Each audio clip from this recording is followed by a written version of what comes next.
El martillo del juez golpeó 3 veces contra la madera, y el eco resonó como sentencia anticipada en la sala repleta.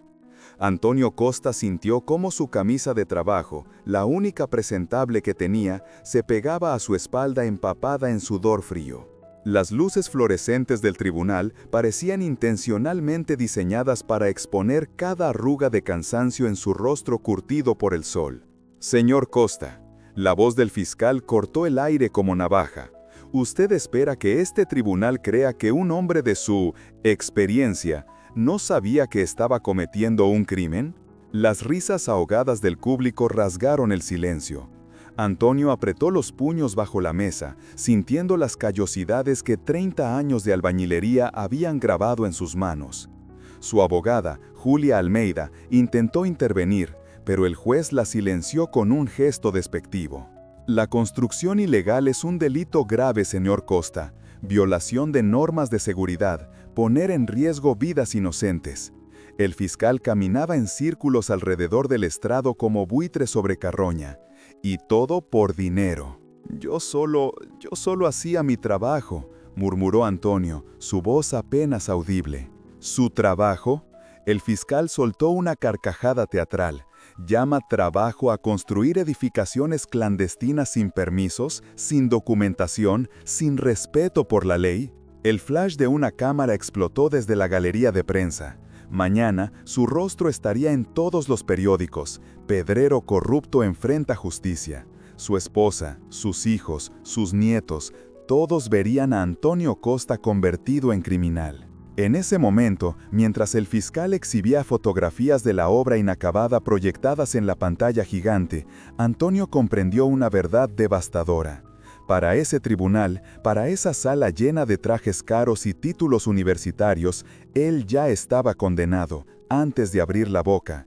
No por pruebas, sino por ser quien era, un simple pedrero. Antonio Costa había comenzado a trabajar con ladrillo y cemento a los 14 años, cuando la pobreza obligó a su familia a sacarlo de la escuela. Su padre, también albañil, le enseñó que la dignidad no estaba en diplomas, sino en el trabajo bien hecho. Cada pared que construyes es tu firma, le decía mientras le mostraba cómo mezclar argamasa con la proporción exacta. 52 años después, Antonio era un maestro de obras respetado en su comunidad. Había construido casas, escuelas, pequeños comercios. Familias humildes confiaban en él porque cobraba justo y trabajaba con honestidad. Nunca le sobró dinero. 3 hijos que educar, una esposa con problemas de salud, alquiler que pagar, pero siempre durmió tranquilo sabiendo que su conciencia estaba limpia. La llamada llegó 3 meses atrás. Una empresa constructora necesitaba un maestro de obras para un proyecto urgente. El pago era bueno, casi el doble de lo que normalmente ganaba. Antonio preguntó por los permisos, por la documentación. Todo está en orden, le aseguraron. Solo necesitamos que empiece rápido. Contrató a 5 ayudantes, muchachos jóvenes del barrio que necesitaban trabajo. Compró materiales con adelanto de la empresa. Durante 6 semanas, levantaron paredes, instalaron estructuras, cumplieron plazos imposibles bajo el sol inclemente. El dueño de la obra, un empresario de traje impecable y sonrisa calculada, aparecía ocasionalmente, siempre apurado, siempre exigiendo más velocidad. Cuando los inspectores llegaron, Antonio estaba en lo alto del andamio, colocando la última fila de ladrillos. Los gritos desde abajo lo hicieron bajar corriendo. Obra clandestina, sin permisos, violación de códigos de seguridad. Y el empresario había desaparecido, dejando como único responsable al pedreiro, que confiaba en la palabra de hombres con traje y corbata. Ahora estaba aquí, sentado en este tribunal frío, enfrentando años de prisión por un crimen que ni siquiera comprendía completamente. La Sala 4 del Tribunal de Justicia Civil era un espacio diseñado para intimidar. Techos altos con molduras neoclásicas, paredes forradas de madera oscura, retratos de jueces muertos que miraban con severidad perpetua. El estrado del juez se elevaba como altar inaccesible, forzando a todos a levantar la vista, literal y simbólicamente, hacia la autoridad. El juez Enrique Moreira era un hombre de 60 años, calvicie incipiente y rostro perpetuamente irritado. 30 años en el cargo lo habían convertido en un cínico que veía criminalidad en cada acusado, especialmente en aquellos sin educación formal ni representación legal poderosa. Hojeaba documentos con desdén evidente, como si este caso fuera mero trámite antes del almuerzo. «Doctora Almeida», dijo sin levantar la vista, «espero que su defensa sea más sustancial que la documentación que presentó. Esto parece trabajo de estudiante de primer año». Julia Almeida, 32 años, cabello recogido en moño apretado y traje gris que había comprado en oferta, apretó la mandíbula. Trabajaba en una pequeña oficina de defensoría pública, manejando 50 casos simultáneamente con recursos mínimos. Cada palabra que escribía era batalla contra el tiempo, contra el presupuesto, contra un sistema que favorecía a quien pudiera pagar abogados caros. Con todo respeto, su señoría, la documentación es completa y cumple con todos los requisitos procesales, respondió, manteniendo la voz firme. El fiscal, doctor Roberto Méndez, sonrió desde su mesa. 45 años, traje azul marino de marca italiana, portafolio de cuero genuino. Era conocido por su índice de condenas impresionante y su ambición de ascender a fiscal general. Casos como este, simples, mediáticos, con acusados sin recursos, eran escalones perfectos en su carrera. «Su señoría», intervino Méndez con tono meloso, «estamos ante un caso flagrante de construcción ilegal. El acusado, señor Costa, lideró una operación clandestina que puso en riesgo la seguridad pública. Las pruebas son irrefutables, fotografías de la obra sin señalización de seguridad, testimonios de vecinos afectados, documentación municipal confirmando la ausencia de permisos». Detrás de Antonio, en los bancos del público, estaban su esposa María y su hijo mayor, Carlos. María apretaba un pañuelo húmedo entre sus manos temblorosas, rezando mentalmente. Carlos, mecánico de 25 años, observaba todo con rabia contenida, incapaz de comprender cómo el sistema podía tratar así a su padre, hombre que nunca había hecho daño a nadie. En la galería de prensa, 3 periodistas tomaban notas. Uno de ellos ya había publicado un artículo con el titular «Construcción ilegal, la impunidad de los pequeños criminales». La narrativa estaba construida. Antonio era el villano conveniente, el rostro de un problema sistémico que la sociedad necesitaba castigar para sentirse segura. En la mesa de la acusación, junto al fiscal, estaba sentado el representante legal de la empresa constructora que había contratado a Antonio. Un hombre joven, traje impecable, expresión aburrida. Había presentado documentos mostrando que la empresa había contratado al señor Costa como subcontratista independiente y que toda responsabilidad por permisos recaía en el ejecutor de la obra. Papel sellaba papel y en ese juego burocrático el pedrero siempre perdía. El reloj de pared marcaba las 10:15 de la mañana. El juicio apenas comenzaba y Antonio Costa ya sentía el peso de la condena inevitable presionando su pecho como toneladas de cemento fresco. El fiscal Roberto Méndez se levantó con movimiento calculado, abotonándose la chaqueta como gladiador preparándose para el combate. Caminó hacia el centro de la sala, donde la luz caía perfectamente sobre su figura, y miró al jurado, aunque este era un juicio sin jurado popular, como si estuviera protagonizando una serie dramática de televisión. Su señoría, distinguidos presentes, comenzó con voz proyectada. Hoy enfrentamos un caso que representa todo lo que está mal en nuestra sociedad: la impunidad, el desprecio por las leyes, la arrogancia de quienes creen que pueden hacer lo que deseen sin consecuencias. Presionó un botón en su control remoto y la pantalla gigante cobró vida con una fotografía aérea donde Antonio había trabajado. Una estructura de 3 pisos, paredes sin terminar, andamios precarios, cables eléctricos expuestos. Esta edificación, señaló con puntero láser, fue construida completamente al margen de la ley, sin albará municipal, sin proyecto arquitectónico aprobado, sin ingeniero responsable registrado. una bomba de tiempo en medio de un barrio residencial donde viven familias, donde juegan niños, donde personas inocentes confiaron en que las autoridades protegerían su seguridad. Cambió la diapositiva. Ahora aparecían close-ups de detalles de la construcción, vigas sin refuerzo adecuado, escaleras sin barandas, instalaciones eléctricas improvisadas.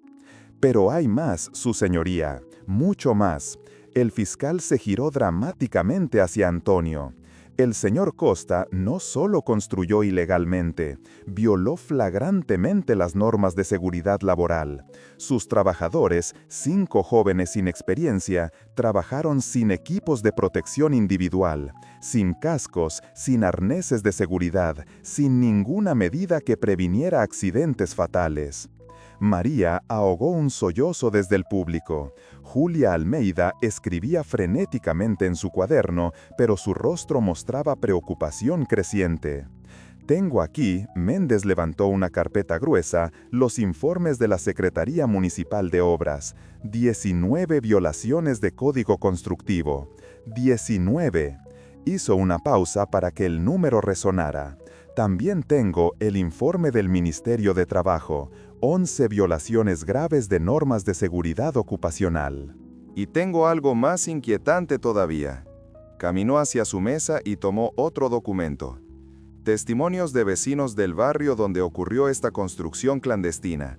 La señora Beatriz Ferreira, residente desde hace 20 años, reportó que escuchaba ruidos desde las 6 de la mañana hasta las 8 de la noche. Trabajo continuo, sin respetar días de descanso. El señor Jorge Alves testifica que observó a trabajadores en situaciones de riesgo extremo, en andamios improvisados que se balanceaban con el viento. La señora Carmen Rojas, madre de 3 niños pequeños, vivía con miedo constante de que alguna estructura colapsara sobre las casas vecinas. El fiscal dejó que sus palabras flotaran en el aire tenso de la sala. ¿Y sabe qué respondió el señor Costa cuando los inspectores municipales finalmente detuvieron esta operación ilegal? Méndez consultó sus notas con expresión teatral. Yo solo estaba haciendo mi trabajo. Como si la ignorancia fuera excusa. Como si un albañil con 30 años de experiencia no supiera la diferencia entre una construcción legal y una clandestina. Antonio sintió las miradas de todos clavándose en su espalda como agujas. El fiscal estaba pintando la imagen de un criminal consciente, calculador, peligroso. Este no es un caso de simple negligencia, su señoría. Es un patrón de comportamiento, su señoría. El señor Costa sabía que exactamente lo que estaba haciendo. Aceptó un trabajo ilegal porque pagaba bien. Contrató trabajadores vulnerables porque eran baratos y no harían preguntas. Construyó rápido y mal porque esa era la única manera de maximizar ganancias. Objeción. Julia se puso de pie. El fiscal está especulando sobre las intenciones de mi cliente sin presentar pruebas concretas de dolo. El juez Moreira la miró con aburrimiento. Doctora Almeida, el fiscal está exponiendo su teoría del caso, lo cual es perfectamente procedente. Objeción denegada. Continúe, doctor Méndez. El fiscal sonrió, victoria pequeña pero significativa. Gracias, su señoría. Para concluir esta introducción, quiero dejar algo muy claro. El señor Antonio Costa representa un peligro para la sociedad, no porque sea violento, sino porque su desprecio por las leyes, su disposición a poner ganancias personales por encima de la seguridad pública y su total falta de responsabilidad profesional lo convierte en alguien que no puede seguir operando libremente en nuestra ciudad. Méndez regresó a su asiento satisfecho, mientras el juez anotaba algo en su computadora. La acusación solicita condena por construcción ilegal, violación de normas de seguridad y puesta en peligro de vidas humanas. Pena sugerida, 3 a 5 años de prisión, más multa equivalente a 50 salarios mínimos, más prohibición permanente de ejercer actividades relacionadas con construcción civil. El silencio que siguió fue sepulcral. Antonio sintió que el suelo desaparecía bajo sus pies. Antonio mantenía la vista fija en sus manos mientras el fiscal regresaba a su asiento. Esas manos, las mismas que habían construido la casa donde crecieron sus hijos, las mismas que habían levantado muros para familias que soñaban con hogar propio, las mismas que su nieta de 6 años tomaba cuando pedía que la alzara en brazos. Ahora, según ese hombre de traje caro, eran manos criminales. El zumbido en sus oídos casi ahogaba los sonidos de la sala. Podía sentir las miradas, algunas de lástima, la mayoría de condena, quemando su nuca. Respiró profundo, como le había enseñado su padre cuando el trabajo se volvía demasiado pesado. Aire entra, fuerza sube. Aire sale, miedo baja. Pero el miedo no bajaba, se quedaba ahí, apretado en su pecho como mortero mal mezclado. Julia le tocó el brazo suavemente, sacándolo de su parálisis mental. «Antonio, mírame», susurró. «No dejes que vean que estás quebrado, mantén la cabeza alta». Él asintió casi imperceptiblemente. 30 años trabajando bajo el sol, cargando sacos de cemento, subiendo andamios en días de viento, nunca se había sentido tan agotado ahora, sentado en una silla cómoda dentro de una sala con aire acondicionado. El juez Moreira ajustó sus lentes y miró hacia la defensa. «Doctora Almeida, ¿la defensa desea hacer declaraciones preliminares?» Julia se levantó, alisando su traje con manos que trataban de no temblar. Era joven, demasiado joven para la batalla que enfrentaba. Sus compañeros de universidad ahora trabajaban en grandes firmas, manejando casos corporativos con honorarios que ella no vería en 5 años. Pero había elegido la Defensoría Pública por una razón. Alguien tenía que estar del lado de quienes no tenían voz. «Sí, su señoría». Con todo respeto, la acusación ha presentado una versión completamente distorsionada de los hechos. ¿Distorsionada? El juez arqueó una ceja. Los informes municipales son claros, doctora. Los informes son claros sobre las violaciones técnicas, su señoría, pero no sobre quién es el responsable real. Mi cliente fue contratado como empleado por una empresa constructora. No era el dueño de la obra, no era el responsable por obtener permisos, era simplemente el trabajador que ejecutaba órdenes. Mientras Julia hablaba, Antonio comenzaba a procesar mentalmente lo ocurrido en esas 6 semanas de trabajo. Recordaba ahora detalles que en su momento parecían insignificantes. El empresario que lo contrató nunca le había dado su nombre completo, solo «llámeme señor Augusto». Siempre llegaba en autos diferentes. Nunca hubo contrato escrito, solo acuerdos verbales y pagos en efectivo. Cuando Antonio preguntaba por documentación, la respuesta era siempre la misma. «No se preocupe por eso, maestro, nosotros nos encargamos del papeleo». Él había confiado. Dios, ¿cómo había confiado? En su mente resonaba la voz de su esposa la noche antes del juicio. «Tú no hiciste nada malo, Antonio. Tú solo trabajaste. ¿Desde cuándo trabajar honestamente es crimen?» Pero en este tribunal, aparentemente ser ingenuo era igual que ser criminal. Antonio levantó la vista lentamente, permitiéndose observar realmente la sala por primera vez desde que comenzó la audiencia. El techo alto, las lámparas de cristal, los símbolos de justicia tallados en madera noble. Todo diseñado para impresionar, para recordar a personas como él que existía un orden, una jerarquía, y que él estaba en el fondo. Pero algo comenzaba a cambiar dentro de su pecho. Debajo del miedo, debajo de la humillación, algo antiguo y resistente se movía. Era la misma sensación que tuvo a los 14 años, cuando cargó su primer saco de cemento y su cuerpo gritó que era imposible, pero sus piernas siguieron caminando. La misma determinación que lo mantuvo trabajando después de que un accidente laboral le fracturara 3 costillas y los médicos le dijeron que debía descansar, pero él tenía familia que alimentar. No era inocencia lo que sentía ahora, era algo más profundo, dignidad. Este tribunal, este juez, este fiscal con sus diapositivas y su retórica ensayada podían quitarle muchas cosas. Podían quitarle su libertad, su dinero, su reputación. Pero había una cosa que no podrían quitarle, la certeza de que él, Antonio Costa, había vivido su vida con honestidad. Apretó los puños bajo la mesa, no de rabia, sino de determinación.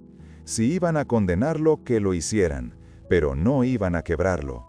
No iban a hacer que bajara la cabeza y aceptara ser el villano de esta historia.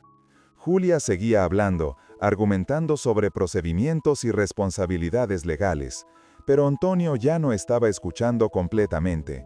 Estaba recordando algo que su padre le dijo una vez, cuando un cliente rico intentó no pagarle. «Hijo, el mundo está lleno de gente que cree que puede pisotear a los humildes, pero un muro bien construido no se cae aunque lo empujen 1000 veces. Sé como ese muro». Antonio enderezó la espalda lentamente, sus manos dejaron de temblar. Miró al fiscal directamente a los ojos por primera vez. No iba a ser fácil, probablemente perdería, pero iba a luchar. No con palabras elegantes o títulos universitarios, sino con la única arma que tenía, la verdad simple y directa de lo que realmente había pasado. El fiscal Méndez sintió esa mirada y frunció ligeramente el ceño. Algo había cambiado en el acusado. Ya no veía al hombre quebrado y asustado de minutos atrás. Julia Almeida respiró profundo antes de continuar. Sabía que esta parte de su defensa era la más débil. Las pruebas que había conseguido reunir en el tiempo límite eran escasas, casi anecdóticas, pero era todo lo que tenía. Su señoría, la defensa solicita permiso para presentar la versión de los hechos desde la perspectiva de mi cliente. El juez Moreira consultó su reloj con evidente impaciencia. «Sea breve, doctora. Tengo otra audiencia a las 11:30». «Gracias, su señoría». Julia se acercó al estrado de los testigos. «Señor Costa, por favor, explique a la corte cómo llegó a trabajar en esa construcción». Antonio se levantó con las piernas temblorosas. El micrófono frente a él parecía un objeto alienígena. Nunca había hablado en público, mucho menos bajo el escrutinio de un tribunal. Su voz salió quebrada, carraspeo. Yo recibí una llamada, un hombre que se identificó como representante de una empresa constructora. Dijo que necesitaban un maestro de obras con experiencia para un proyecto urgente. «¿Qué empresa?», preguntó Julia. «Constructora Horizonte, eso fue lo que me dijeron». El fiscal se levantó inmediatamente. «Objeción, su señoría. No existe ninguna empresa registrada con ese nombre en los archivos municipales». «El acusado está inventando». Julia respondió rápidamente. «Su señoría, precisamente ese es el punto. Mi cliente fue engañado por personas que operaban bajo identidad falsa. Él es víctima, no perpetrador». «Víctima». El juez repitió la palabra con escepticismo. «Continúe, señor Costa». Antonio tragó saliva. «El hombre me dijo que todo estaba en orden. Me mostró un terreno, me explicó lo que querían construir. Yo pregunté por los permisos, por la documentación. Me dijo que todo estaba tramitado, que no me preocupara por eso, que mi trabajo era solo ejecutar la obra. ¿Y usted creyó?». El juez se inclinó hacia adelante. ¿Un hombre con 30 años de experiencia simplemente creyó en la palabra de un desconocido? El tono condescendiente del juez hizo que el rostro de Antonio se encendiera de vergüenza. Yo necesitaba el trabajo, su señoría. El pago era bueno, muy bueno. Y él parecía serio, llevaba traje, tenía auto caro, hablaba con seguridad». «¿Entonces admite que la motivación fue el dinero?», interrumpió el fiscal desde su asiento. «No», Antonio levantó la voz por primera vez. «La motivación fue alimentar a mi familia, pagar las medicinas de mi esposa, ayudar a mi hijo que acababa de perder su empleo. Eso es diferente a ser codicioso». Un murmullo recorrió la sala. El juez golpeó el martillo. «Orden. Señor Costa, controle sus emociones». Julia intervino rápidamente. «Su señoría, mi cliente está siendo honesto sobre sus circunstancias. La defensa argumenta que Antonio Costa actuó de buena fe, confiando en la palabra de quien aparentaba ser un empresario legítimo. No hay evidencia de que mi cliente supiera que estaba participando en actividad ilegal». El fiscal se levantó con sonrisa predatoria. «¿Puedo interrogar al testigo, su señoría?». «Proceda». Méndez se acercó a Antonio con pasos medidos, como depredador acercándose a presa herida. «Señor Costa, usted dice que preguntó por los permisos. ¿Le mostraron algún documento? ¿Algún albará? ¿Algún proyecto aprobado?». «No, pero…». «¿Sí o no, señor Costa?». «No». «¿Le dieron contrato de trabajo escrito?». «No». «¿Recibió pagos documentados con recibos oficiales?». «No, era en efectivo, pero…». «¿Revisó si existía ingeniero responsable registrado en la obra?».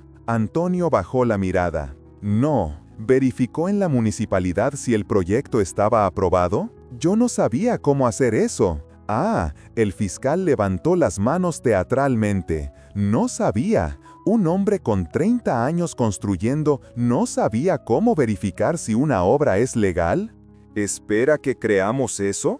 Yo confié en quien me contrató, murmuró Antonio, sintiendo el piso desmoronándose bajo sus pies. Confío. ¡Qué conveniente! Méndez se volvió hacia el juez. Su señoría, lo que tenemos aquí no es un trabajador inocente. Es un profesional experimentado que deliberadamente ignoró todas las señales de alerta porque el pago era muy bueno, usando sus propias palabras. Eso no es inocencia, es negligencia criminal. Julia intentó recuperar terreno.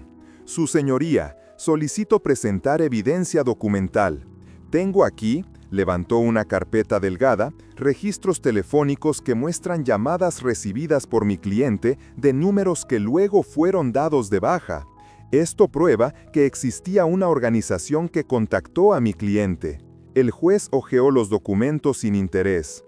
Doctora, esto solo prueba que alguien llamó a su cliente. No prueba coerción, ni engaño, ni nada que exonere de responsabilidad al acusado. ¿Tiene algo más sustancial? Julia sintió el pánico subiendo por su garganta. Esa era toda su evidencia. Registros telefónicos, testimonios de vecinos de Antonio que atestiguaban su honestidad, cartas de clientes anteriores satisfechos con su trabajo. Nada que contradijera los hechos concretos. Construcción ilegal, falta de permisos, violaciones de seguridad. Su señoría, la defensa solicita tiempo adicional para investigación. Creemos que existe una red de fraude inmobiliario operando en la ciudad, y mi cliente fue usado como denegado. El juez fue categórico. Doctora Almeida, este tribunal no va a suspender procedimientos basándose en teorías conspirativas. Presente evidencia concreta o acepte que su cliente no tiene defensa viable. El fiscal sonreía abiertamente ahora. Julia miró a Antonio y vio en sus ojos la misma pregunta que ella se hacía. ¿Cómo luchar contra un sistema que ya decidió tu culpabilidad antes de escuchar tu versión? La defensa. Julia tragó la humillación. La defensa no tiene más evidencia en este momento, su señoría. Bien, el juez consultó su agenda. Dado que es evidente que esta audiencia necesitará más tiempo del previsto, vamos a hacer un receso de 30 minutos. Luego, continuaremos con los testimonios de la acusación. Al regresar, doctora, espero que tenga algo mejor que presentar que registros telefónicos y cartas de recomendación. El golpe del martillo resonó como campana fúnebre. Mientras la sala se vaciaba para el receso, Antonio permaneció sentado, mirando sus manos. Julia recogía sus documentos con movimientos mecánicos, derrotada. «Lo siento», murmuró ella. «Yo pensé que tendríamos más tiempo para investigar. Pensé que...» «Usted hizo lo que pudo», dijo Antonio con voz cansada. «El problema no es usted, doctora. El problema es que nadie aquí quiere escuchar la verdad. Ya decidieron quién soy». En la galería, María lloraba en silencio mientras Carlos intentaba consolarla. Los periodistas escribían sus notas. Defensa débil en caso de construcción ilegal. Pedrero sin argumentos sólidos enfrenta condena probable. Afuera, bajo el sol de mediodía, la ciudad continuaba su ritmo. Pero para Antonio Costa, el mundo se había reducido a esa sala fría donde la justicia parecía ser solo otra construcción, bella por fuera, pero fundada en cimientos desiguales. El sonido del martillo marcó el reinicio de la audiencia. Los 30 minutos de receso habían parecido 30 segundos para Julia, quien había intentado desesperadamente hacer llamadas, buscar algo, cualquier cosa que pudiera cambiar el rumbo del caso. Pero su teléfono había permanecido en silencio. No había milayos disponibles. Antonio regresó a su asiento con paso más lento, como si cada metro hacia la mesa de la defensa sumara años a su cuerpo.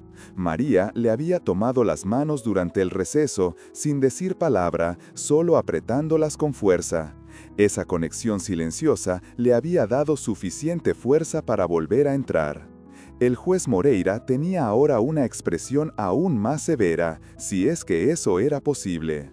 Retomamos la audiencia. Doctor Méndez, proceda con sus testimonios.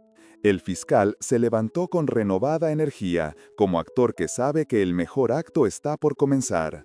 Su señoría, la acusación llama al primer testigo, inspector municipal Roberto Domínguez.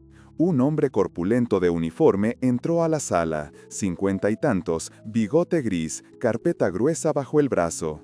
Se sentó en el estrado de testigos con la seguridad de quien ha repetido este procedimiento cientos de veces. Antonio Domínguez, comenzó Méndez, puede describir lo que encontró cuando inspeccionó la obra en cuestión. El inspector abrió su carpeta con movimiento ensayado. Llegamos al lugar el 15 de marzo a las 9:30 de la mañana, respondiendo a una denuncia anónima. Lo que encontramos fue una de las construcciones más irregulares que he visto en mis 23 años de servicio. Antonio sintió cada palabra como golpe físico. La estructura carecía completamente de permisos. No había proyecto arquitectónico registrado. No había ingeniero responsable. Los trabajadores operaban sin equipos de seguridad básicos. El inspector pasaba páginas enumerando violaciones. Encontramos instalaciones eléctricas improvisadas conectadas ilegalmente a la red pública, sistemas de drenaje que violaban códigos sanitarios, estructuras de concreto sin la resistencia requerida para edificaciones de 3 pisos. En su opinión profesional, ¿esta construcción representaba peligro inminente? Absolutamente. Las paredes podrían colapsar con un terremoto leve. Las escaleras no cumplían ninguna norma de seguridad. Si esa obra hubiera continuado y hubiera sido ocupada, habríamos tenido muertes, sin duda. Un murmullo recorrió la sala. El juez tomaba notas en su computadora con expresión grave. ¿Y quién identificaron como responsable de la obra? El inspector señaló directamente a Antonio. Ese señor, Antonio Costa, él se identificó como el maestro de obras a cargo. Estaba dirigiendo a los trabajadores cuando llegamos. ¿Intentó evadir responsabilidad? Dijo que lo habían contratado, pero no pudo mostrar documentación de la empresa contratante.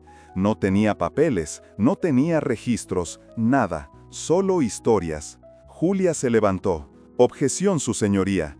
El testigo está caracterizando el testimonio de mi cliente como historias, lo cual es opinión, no hecho. Reformule, inspector, ordenó el juez sin mucho énfasis.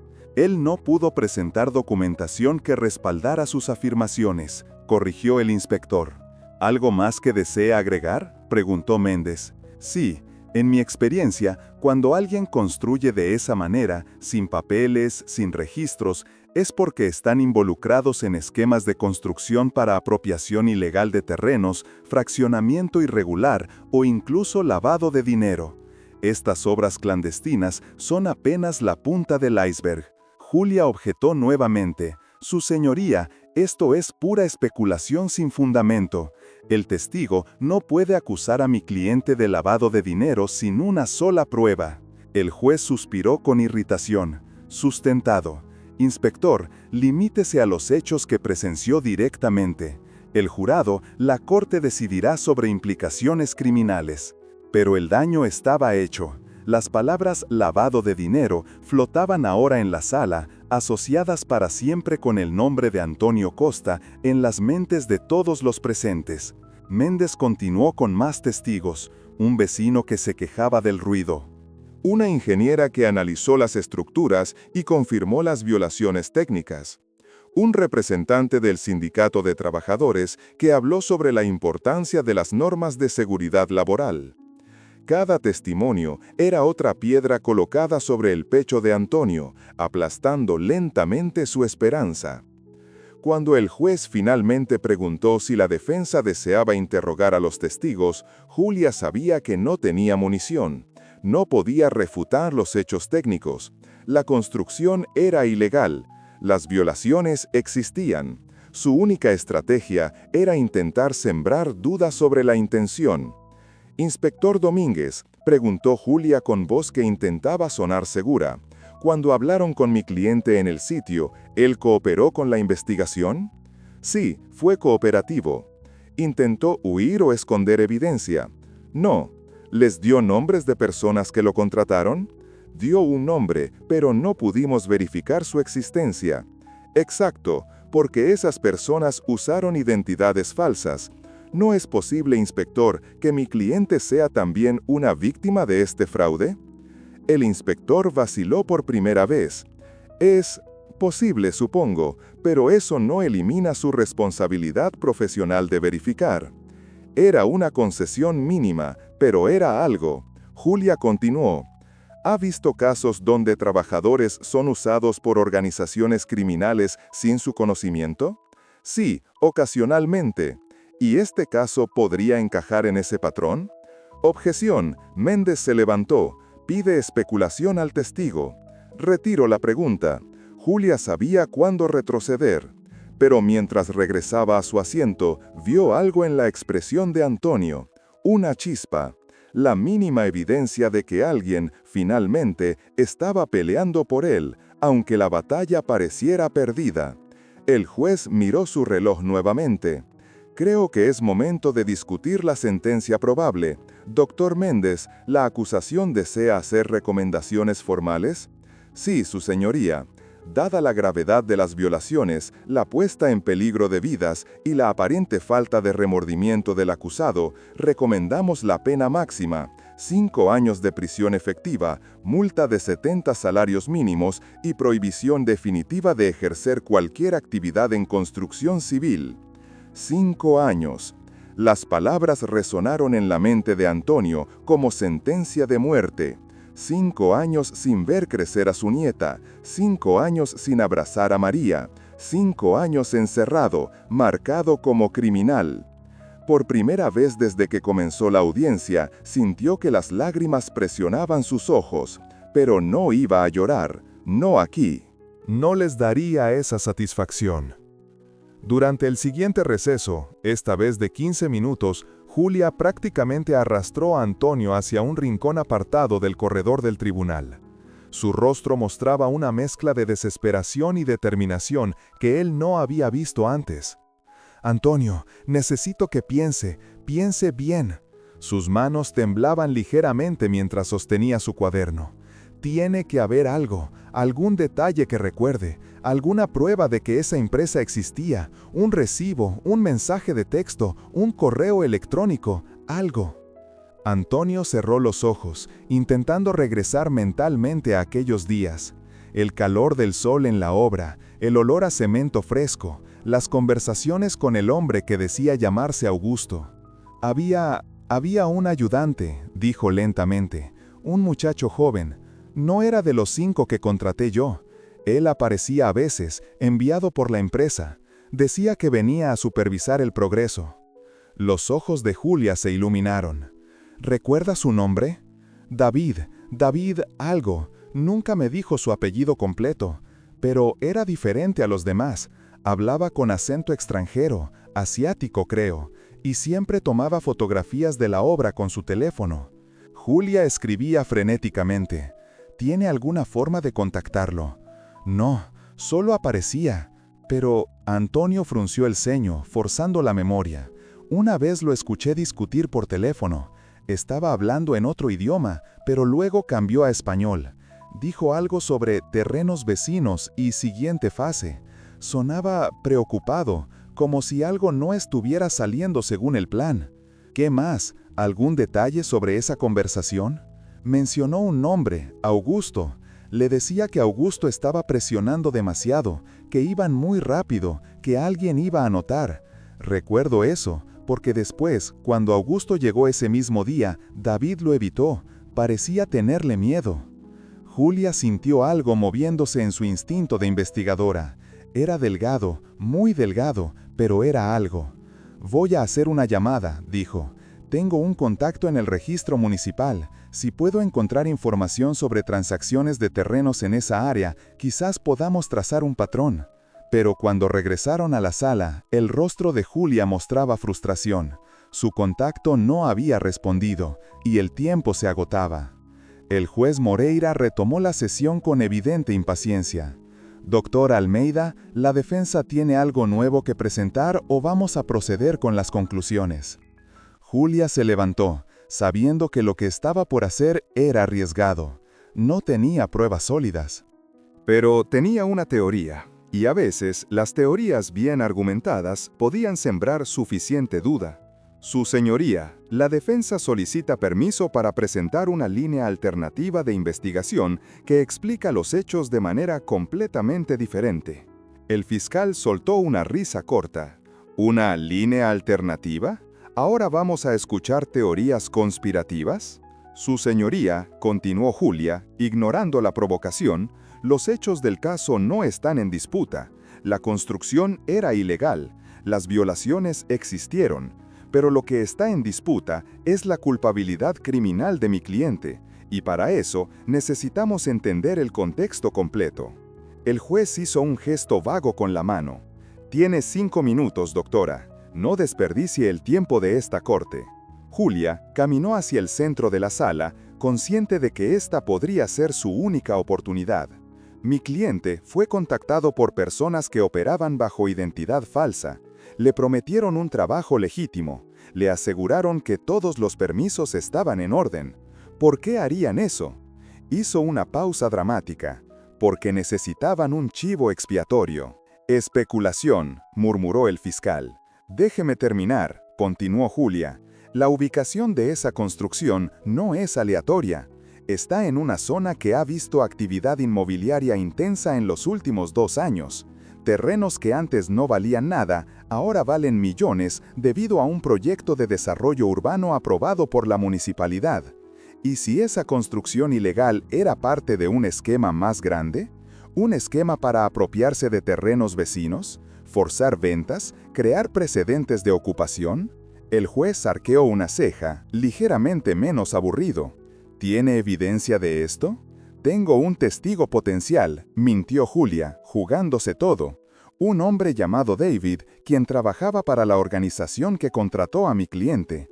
Él puede confirmar que existe una red de fraude inmobiliario operando en la ciudad, usando trabajadores humildes como mi cliente para hacer el trabajo sucio mientras los verdaderos criminales permanecen en las sombras. Antonio la miraba con sorpresa. No sabía que Julia fuera capaz de apostar tan alto. El fiscal se levantó molesto. Su señoría, esto es ridículo. La defensa no tiene ningún testigo. Está inventando una narrativa de último minuto para confundir a la corte. Si este testigo existe, ¿dónde está? ¿Por qué no lo presentaron antes? Julia se mantuvo firme, aunque su corazón latía descontroladamente. Porque la defensa pública no tiene recursos para investigaciones extensas, doctor Méndez. Porque mientras su oficina tiene equipos de investigadores, asistentes, acceso a bases de datos, nosotros trabajamos con lo mínimo. Pero eso no significa que la verdad no exista. Solo significa que necesitamos más tiempo para encontrarla. El juez Moreira se reclinó en su silla, contemplando. Doctora Almeida, comprendo las limitaciones de recursos, pero este tribunal no puede suspender procedimientos basándose en posibilidades teóricas. Si tiene un testigo, preséntelo. Si no, debemos proceder con la evidencia disponible. Su señoría, solicito un aplazamiento de 48 horas para localizar y presentar a este testigo. ¡Objeción! El fiscal estaba furioso. Esto es una táctica dilatoria. El caso es claro. La evidencia es contundente. No hay razón para retrasar la justicia. El juez miró a Antonio, quien permanecía en silencio, observando todo con expresión entre esperanzada y resignada. Señor Costa, dijo el juez directamente, ¿usted puede contactar a este supuesto testigo? Antonio se levantó lentamente. Yo no tengo su número, su señoría, pero sé que él existe. Trabajó en la obra. Varios de mis ayudantes lo vieron. Puedo traerlos para que testifiquen sobre eso. Testigos de que alguien existió no son útiles si no podemos encontrar a esa persona, respondió el juez con tono cansado. Doctor Almeida, su teoría es interesante, pero sin evidencia concreta no tiene valor legal. Julia sintió el suelo desmoronándose bajo sus pies. Había apostado todo y había perdido. Su señoría, entonces solicito que al menos conste en acta que la defensa presentó una línea alternativa de investigación que, con recursos adecuados, podría exonerar completamente a mi cliente. El juez asintió con desgano. Así constará, pero eso no cambia el hecho de que, basándose en la evidencia presentada hasta ahora, la culpabilidad del acusado parece clara. Sintió algo quebrándose dentro de él. Por un momento, cuando Julia hablaba con tanta convicción, había creído que quizás, solo quizás, alguien finalmente estaba viendo la verdad. Pero la realidad era ineludible. No tenían pruebas, no tenían testigos, solo tenían una historia que nadie quería creer. Se dejó caer en su silla, y por primera vez permitió que la derrota mostrara en su rostro. María lloraba abiertamente en el público. Carlos tenía el rostro rojo de rabia contenida. Julia regresó a su asiento, derrotada. Había intentado algo desesperado y había fallado. Ahora solo quedaba esperar el veredicto inevitable. Pero mientras el fiscal se preparaba para dar sus argumentos finales, algo extraordinario sucedió. La puerta de la sala se abrió con estruendo. Un joven asiático, con cabello despeinado y expresión agitada, entró apresuradamente. Llevaba una mochila en un hombro y en su mano sostenía un teléfono celular. «Disculpen», gritó, sin importarle el protocolo. «Disculpen, yo soy David Chen y tengo que testificar sobre lo que realmente pasó en esa construcción». La sala explotó en murmullos. El juez golpeó el martillo repetidamente. «¡Orden! ¡Orden en la sala!». Antonio se giró en su silla, incrédulo. Era él. Era el muchacho de la obra. Estaba aquí. Julia se levantó tan rápido que casi derribó su silla, con el rostro iluminado por esperanza renovada. El fiscal, por primera vez en toda la audiencia, parecía genuinamente sorprendido y preocupado. El juez Moreira miró al recién llegado con mezcla de irritación y curiosidad. «Joven, ¿quién es usted y por qué interrumpe este procedimiento?». David Chen respiraba agitadamente, como si hubiera corrido todo el camino hasta el tribunal. «Mi nombre es David Chen, trabajé para la organización que contrató a Antonio Costa. Y tengo evidencia», levantó su teléfono, «de que todo esto fue un montaje, de que él es inocente, de que los verdaderos criminales siguen libres». El silencio que siguió fue absoluto. Incluso el reloj de pared parecía haber detenido su tic-tac. El juez Moreira golpeó el martillo con fuerza renovada, intentando controlar el caos que había estallado en la sala. Los periodistas se inclinaban hacia adelante en sus asientos, cámaras listas. Los murmullos del público creaban un zumbido ensordecedor. «¡Silencio!», el juez señaló a David Chen con expresión severa. «Joven, esto es un tribunal, no un teatro. No puede simplemente irrumpir en medio de una audiencia». David avanzó hacia el frente, ignorando el protocolo, con urgencia que eclipsaba cualquier consideración por las formalidades. «Lo sé, su señoría, y pido disculpas, pero acabo de enterarme de este juicio hace 2 horas. Vi la noticia en internet. Si no venía ahora, un hombre inocente iba a ser condenado por crímenes que no cometió». El fiscal Méndez se levantó rápidamente, su rostro mostrando una mezcla de irritación y algo más. ¿Preocupación? Su señoría, esto es altamente irregular. Este individuo no está en la lista de testigos, no ha sido citado oficialmente. Su testimonio no puede ser admitido en este punto del proceso. Julia prácticamente saltó de su asiento. Su señoría, la defensa solicita formalmente que se permita el testimonio de este testigo. Es exactamente la persona que mencioné minutos atrás. Su aparición confirma que la línea de investigación de la defensa era correcta. El juez se frotó las sienes, claramente molesto por cómo se había complicado lo que debería haber sido un caso simple. Esto es altamente inusual. Miró al fiscal. Doctor Méndez, técnicamente, la defensa tiene derecho a presentar testigos de descargo. El hecho de que aparezca tardíamente es irregular, pero no ilegal. Pero su señoría, protestó Méndez, no tenemos forma de verificar la identidad de este individuo. Podría ser cualquiera. Podría ser un actor contratado por la defensa para fabricar testimonio. David habló nuevamente, su voz firme a pesar de la evidente tensión. Tengo mi identificación, tengo registros de trabajo y tengo esto. Levantó su teléfono, fotografías de documentos internos de la operación, mensajes de texto con instrucciones del verdadero responsable, grabaciones de conversaciones que prueban que había un plan deliberado para usar trabajadores como Antonio como chivos expiatorios. El ambiente en la sala cambió instantáneamente. Esto ya no era un caso simple de construcción ilegal. Esto se estaba convirtiendo en algo mucho más grande. El juez miró su reloj, luego los documentos frente a él, luego nuevamente a David Chen. Está bien, vamos a proceder con cautela. Se dirigió a David.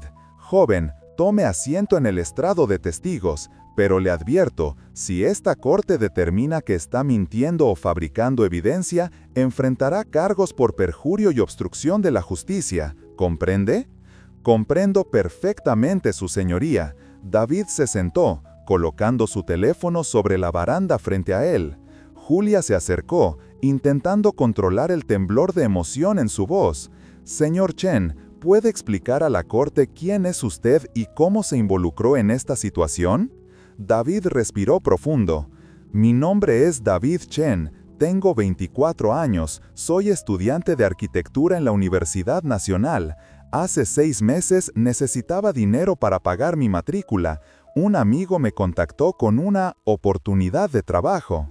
Me ofrecieron buen dinero para hacer tareas simples, fotografiar obras en construcción, entregar documentos, supervisar que los trabajadores cumplieran los plazos. ¿Quién lo contrató? Un hombre que se hace llamar Augusto Ribeiro, pero ese no es su nombre real. El fiscal interrumpió. ¿Tiene prueba de esa afirmación? David sacó su teléfono. Tengo mensajes de WhatsApp donde él mismo admite usar alias. Tengo transferencias bancarias desde cuentas que investigué y están registradas bajo nombres de empresas fantasma. Su señoría, el fiscal habló con tono urgente. Necesitamos tiempo para verificar esa supuesta evidencia. No puede simplemente aceptar lo que muestra un teléfono sin autenticación forense. El juez asintió. El punto es válido. Señor Chen, ¿está dispuesto a entregar su teléfono para análisis forense? Absolutamente, pero tengo copias de todo en la nube y puedo enviar acceso a los archivos en este momento. Mientras David hablaba, Julia sentía que finalmente tenían una oportunidad real, pero el fiscal Méndez no iba a rendirse tan fácilmente. Señor Chen, comenzó Méndez con tono escéptico, ¿por qué debemos creer que usted es un testigo confiable? Según su propio testimonio, trabajó para esta supuesta organización criminal. Eso lo convierte en cómplice, no en testigo de cargo. David lo miró directamente. Tiene razón, fui cómplice, por ignorancia al principio, por miedo después, pero hace 3 semanas renuncié cuando descubrí la verdadera naturaleza de la operación, y desde entonces he estado documentando todo, esperando el momento adecuado para exponer esto. ¡Qué conveniente!, dijo Méndez con sarcasmo. ¿Y por qué esperar hasta ahora? ¿Por qué no ir a las autoridades antes? La voz de David tembló ligeramente. Porque tenía miedo. Porque estas personas son peligrosas. Porque... hizo una pausa. Porque fui cobarde. Pero cuando vi la noticia esta mañana sobre el juicio de Antonio, supe que no podía seguir callado. Este hombre va a ir a prisión por algo que no hizo, mientras los verdaderos criminales siguen operando libremente. Antonio escuchaba todo con lágrimas silenciosas corriendo por sus mejillas. Alguien, finalmente, alguien estaba diciendo la verdad. Pero entonces ocurrió algo que cambió todo. La puerta de la sala se abrió nuevamente. Esta vez entró un hombre de traje impecable, acompañado por 2 abogados de aspecto costoso. El hombre tenía unos 50 años, cabello perfectamente peinado, expresión de absoluta confianza. Se dirigió directamente al juez. Su señoría, mi nombre es Dr. Fernando Salazar. Represento a la constructora Horizonte Desarrollos Inmobiliarios S.A. Acabo de enterarme de que mi empresa está siendo difamada en este tribunal por acusaciones infundadas. El juez frunció el ceño. ¿Constructora Horizonte? Pensé que esa empresa no existía. Oh, existe, su señoría. Salazar colocó una carpeta gruesa sobre la mesa. Está debidamente registrada desde hace 8 años. Aquí están todos nuestros documentos legales, registros tributarios, certificaciones comerciales. Somos una empresa completamente legítima. Julia sintió que el suelo volvía a moverse bajo sus pies. ¿Cómo era posible? Salazar continuó con tono profesional y ligeramente ofendido. Mi empresa jamás contrató al señor Antonio Costa. Jamás ordenamos construcción ilegal alguna. Y este joven, señaló a David, nunca trabajó para nosotros. Tengo aquí nóminas completas de todos nuestros empleados de los últimos 2 años. Su nombre no aparece. David se puso pálido. Eso es imposible. Yo trabajé para Augusto Ribeiro, quien decía representar a Constructora Horizonte. Señor Chen, Salazar lo miró con expresión de lástima condescendiente. Parece que usted fue engañado también. Alguien usó el nombre de nuestra empresa para operaciones ilegales, pero eso no significa que mi compañía esté involucrada. De hecho, somos víctimas de fraude de identidad corporativa. El fiscal Méndez sonrió, recuperando terreno. Entonces tenemos a 2 personas, Antonio y David, que afirman haber sido engañados por una organización misteriosa que usa identidades falsas y nombres de empresas reales para cometer crímenes. ¿No les parece demasiada coincidencia? ¿O simplemente una historia conveniente para evadir responsabilidad? Julia intentó contraatacar. Su señoría, esto solo prueba que existe una operación sofisticada de fraude, una operación que crea capas de negación plausible, que usa empresas legítimas como fachada. O prueba, interrumpió Méndez, que la defensa está fabricando una conspiración elaborada para confundir a la corte. Doctor Salazar, ¿su empresa presentará cargos por difamación? Salazar hizo un gesto magnánimo con la mano. No queremos complicar más este proceso, solo queremos dejar claro que Constructora Horizonte Desarrollos no tiene ninguna conexión con los crímenes del señor Costa. Nuestra reputación es impecable y queremos mantenerla así. El juez Moreira parecía cada vez más frustrado. Esto se está convirtiendo en un circo. Doctor Almeida, su teoría de conspiración ahora involucra empresas legítimas, organizaciones fantasma, testigos de última hora. ¿Tiene algo concreto o solo especulaciones cada vez más elaboradas? Julia miró a David, quien parecía genuinamente confundido y asustado. Miró a Antonio, cuyo rostro mostraba desesperación renovada. Había estado tan cerca. Por un momento, la verdad parecía al alcance, y ahora todo se desmoronaba nuevamente. El fiscal aprovechó el momento. Su señoría, es evidente lo que está pasando aquí. La defensa, desesperada, ha orquestado esta aparición dramática de un supuesto testigo para crear dudas. Pero cuando examinamos los hechos, vemos que no hay evidencia sólida, solo historias, solo acusaciones vagas contra enemigos invisibles. Salazar agregó con tono de preocupación fingida.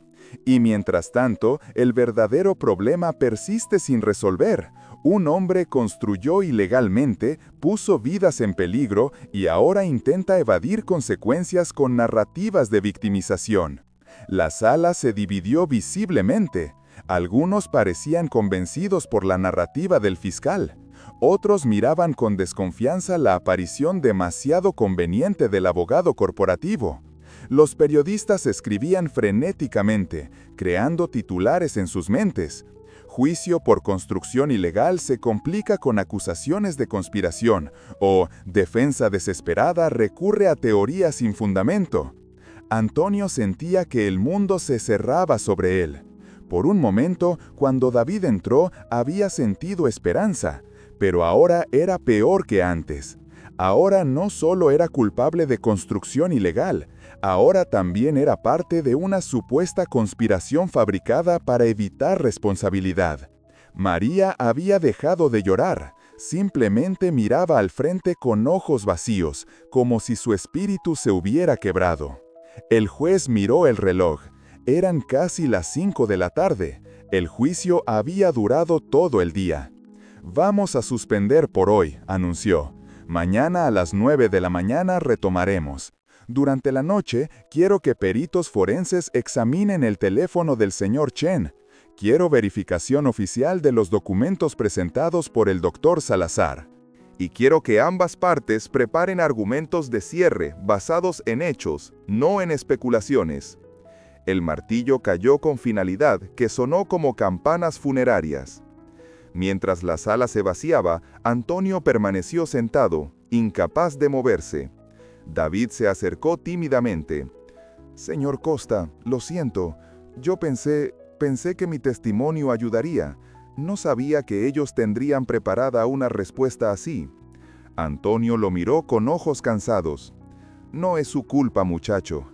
El problema es que este sistema no busca la verdad, busca culpables convenientes, y nosotros, los que no tenemos poder, siempre seremos los más convenientes».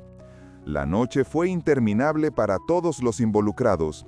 Julia pasó horas en su pequeña oficina, revisando cada documento, cada nota, cada detalle del caso. David Chen no durmió, sentado en un café de 24 horas, respondiendo preguntas de peritos forenses que analizaban su teléfono con escepticismo profesional. Antonio yació despierto en su cama, mirando el techo, sintiendo a María temblando en silencio a su lado. El fiscal Méndez, en cambio, durmió perfectamente. Había ganado casos más difíciles que este. Mañana daría su argumento final. El juez dictaría sentencia y otro criminal iría donde debía estar. Pero en algún lugar de la ciudad, en una oficina con vista panorámica, alguien más no podía dormir. Alguien que había estado observando el juicio con creciente preocupación. Alguien cuya conciencia finalmente había despertado. A las 8:45 de la mañana del segundo día, cuando todos se reunían nuevamente en la sala 4, la tensión era palpable. Los peritos forenses habían confirmado que el teléfono de David era auténtico, que las conversaciones no habían sido fabricadas, pero también confirmaron que no podían verificar la identidad real de los participantes en esas conversaciones. El juez Moreira entró con expresión aún más severa que el día anterior. «Retomamos la audiencia. Antes de proceder con los argumentos finales, los peritos presentarán su informe sobre la evidencia digital del señor Chen». Un técnico con lentes gruesos se acercó al estrado con una tableta. «Su señoría, hemos analizado el dispositivo. Las conversaciones son auténticas, no han sido editadas o manipuladas. Sin embargo, las cuentas con las que se comunicaba el señor Chen están registradas con datos falsos. No podemos confirmar la identidad de las personas involucradas». «Entonces no sirven como evidencia», concluyó el fiscal con satisfacción. «No exactamente», el perito levantó un dedo. «No podemos identificar a las personas, pero podemos confirmar que el señor Chen efectivamente trabajó para alguien que operaba bajo identidad falsa. Eso valida su testimonio sobre ser engañado. Era una pequeña victoria, pero insuficiente». El juez asintió. «Está bien. ¿Algo más antes de proceder?». Fue entonces cuando ocurrió. La puerta de la sala se abrió y entró una mujer de aproximadamente 40 años. Vestía traje de negocios conservador, llevaba un maletín de cuero y su rostro mostraba determinación mezclada con miedo evidente. Sus manos temblaban ligeramente.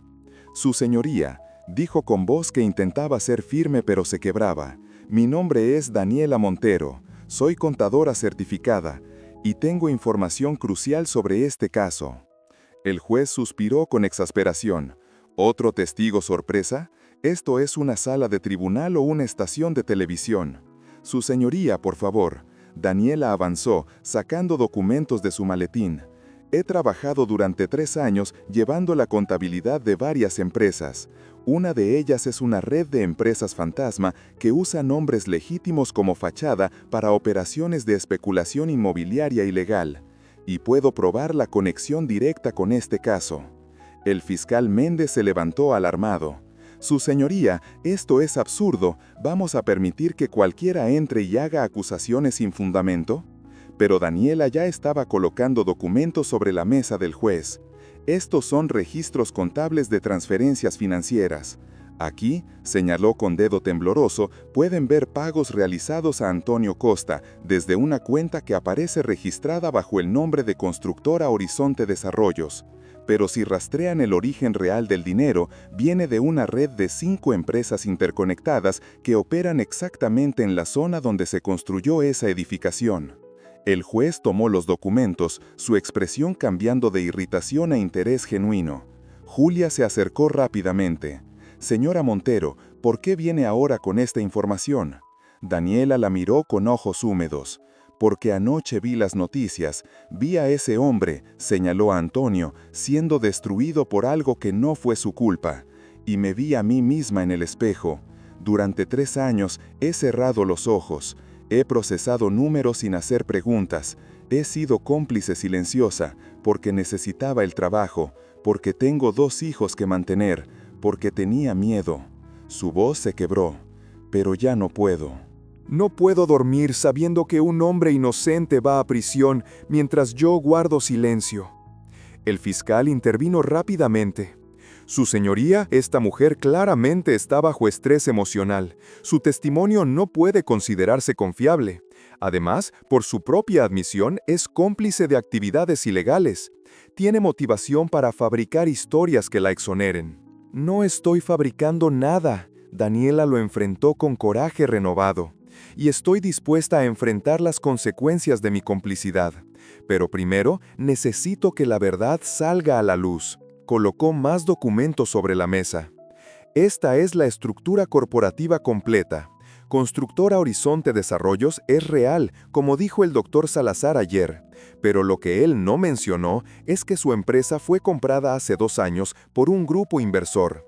Y ese grupo inversor controla otras 16 empresas que operan comprando terrenos estratégicos, construyendo ilegalmente para forzar devaluación de propiedades vecinas y luego comprando todo el área a precio de liquidación». Sacó un organigrama complejo. «Antonio Costa fue contratado por esta subsidiaria aquí», señaló. «David Chen trabajaba para esta otra, y el hombre que ambos conocen como Augusto Ribeiro es en realidad Miguel Ángel Soto, director de adquisiciones de todo el conglomerado». El silencio en la sala era absoluto. Incluso el fiscal había dejado de objetar, procesando las implicaciones de lo que estaba escuchando. El juez estudió los documentos con creciente seriedad.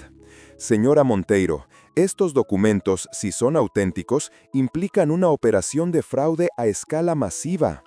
«Lo son, su señoría, y tengo copias completas de 3 años de registros financieros. Tengo transferencias bancarias, tengo contratos internos, tengo comunicaciones por correo electrónico donde se discuten abiertamente las estrategias para usar contratistas desechables». Sus ojos se llenaron de lágrimas. «Para proteger a los verdaderos dueños de responsabilidad legal». David Chen se puso de pie emocionado. «Eso es exactamente lo que yo les decía. Augusto, o Miguel, o como se llame, nos usó a todos». Daniela asintió. «Ellos tienen un patrón. Contratan trabajadores humildes sin educación legal. Les pagan en efectivo. Nunca dejan rastro documental que los conecte directamente. Y cuando las autoridades descubren la construcción ilegal, el trabajador asume toda la culpa mientras ellos desaparecen y reinician la operación en otro lugar con otro nombre». Antonio escuchaba con una mezcla de vindicación y rabia. Todo lo que había sentido, toda la injusticia, tenía nombre ahora, tenía rostro, tenía pruebas.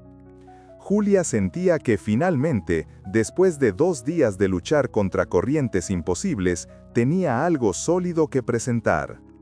«Su señoría, la defensa solicita que estos documentos sean admitidos como evidencia. Solicita además que se cite a Miguel Ángel Soto y a los representantes del grupo corporativo para interrogatorio. El fiscal Méndez, por primera vez, parecía genuinamente preocupado.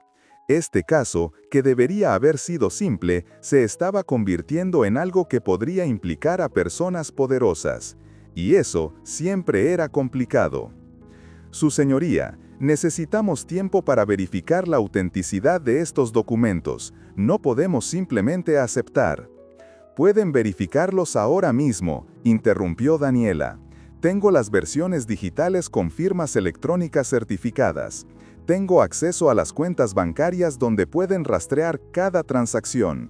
Y tengo nombres de otras 7 personas que trabajaron en esta operación y que pueden confirmar todo lo que digo. Extendió una memoria USB hacia el juez. Aquí está todo. 3 años de crímenes documentados. Y en algún lugar de estos archivos está la prueba definitiva de que Antonio Costa fue simplemente una pieza más en un juego mucho más grande. El juez tomó la memoria USB contemplándola como si pesara toneladas. El doctor Salazar, el abogado corporativo que había aparecido el día anterior, se había puesto visiblemente pálido. Se levantó para retirarse discretamente, pero el juez lo detuvo con su voz. Doctor Salazar, sugiero que permanezca. Parece que su empresa tiene mucho que explicar. La sala explotó en murmullos. Los periodistas escribían frenéticamente. Este ya no era un simple caso de construcción ilegal. Esto era un escándalo corporativo masivo. Y Antonio Costa, el pedreiro humilde que todos habían condenado, estaba en el centro como víctima, no como perpetrador. El juez Moreira ordenó un receso de 2 horas para que peritos forenses analizaran la memoria USB entregada por Daniela Montero. La sala se convirtió en un hervidero de actividad frenética. Técnicos instalaron equipos, abogados hacían llamadas urgentes. Periodistas enviaban reportes preliminares que ya comenzaban a circular en redes sociales. Caso de construcción ilegal destapa red de fraude corporativo. Julia, David y Daniela se reunieron en un rincón apartado del corredor. Antonio estaba con ellos, todavía procesando que después de 2 días de humillación constante, finalmente había personas que creían su versión. ¿Por qué ahora?, preguntó Antonio a Daniela. ¿Por qué decidió hablar después de 3 años?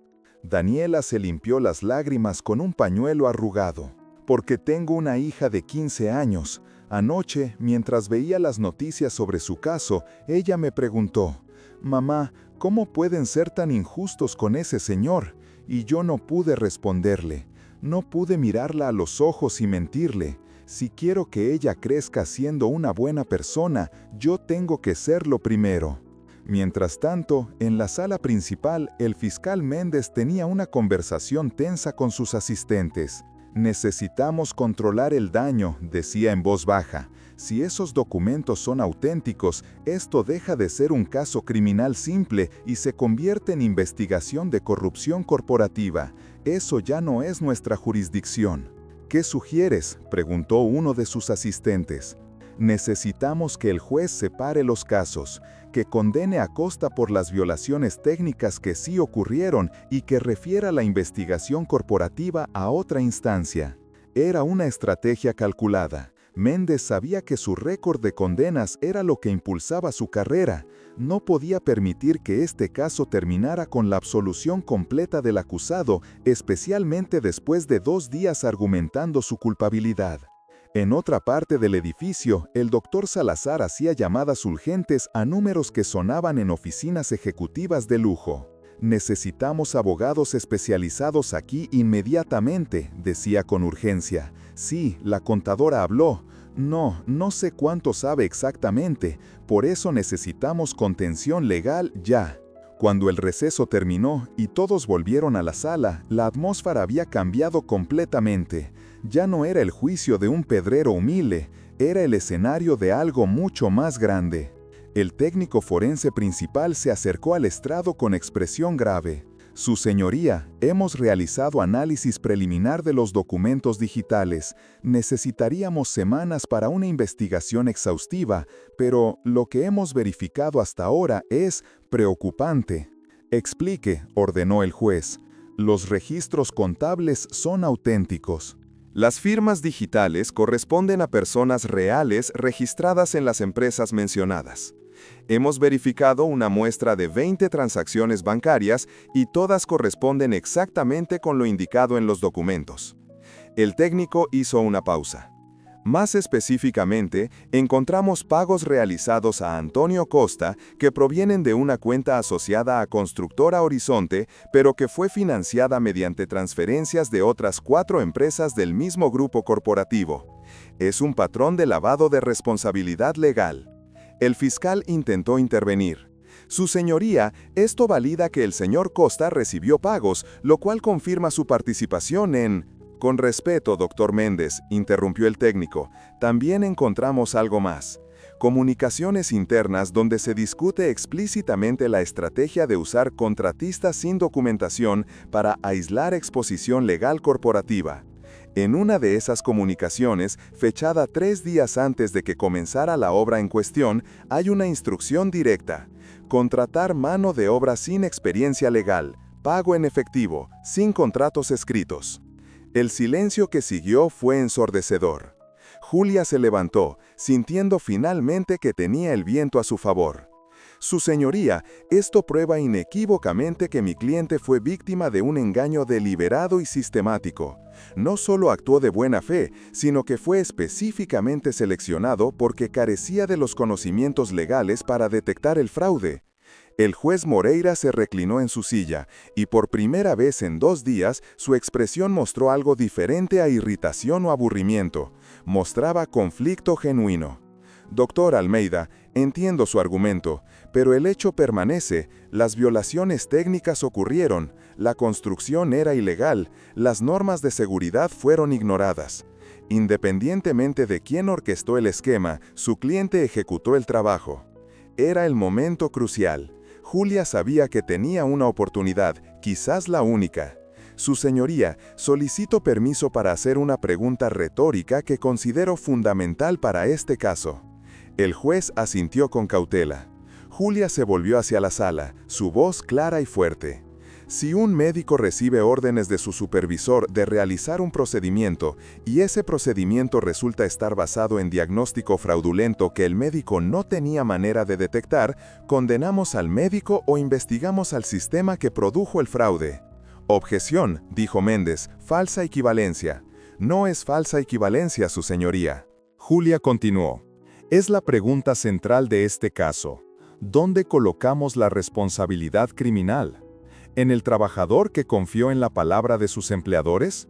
¿O en los empleadores que crearon deliberadamente un sistema para explotar esa confianza?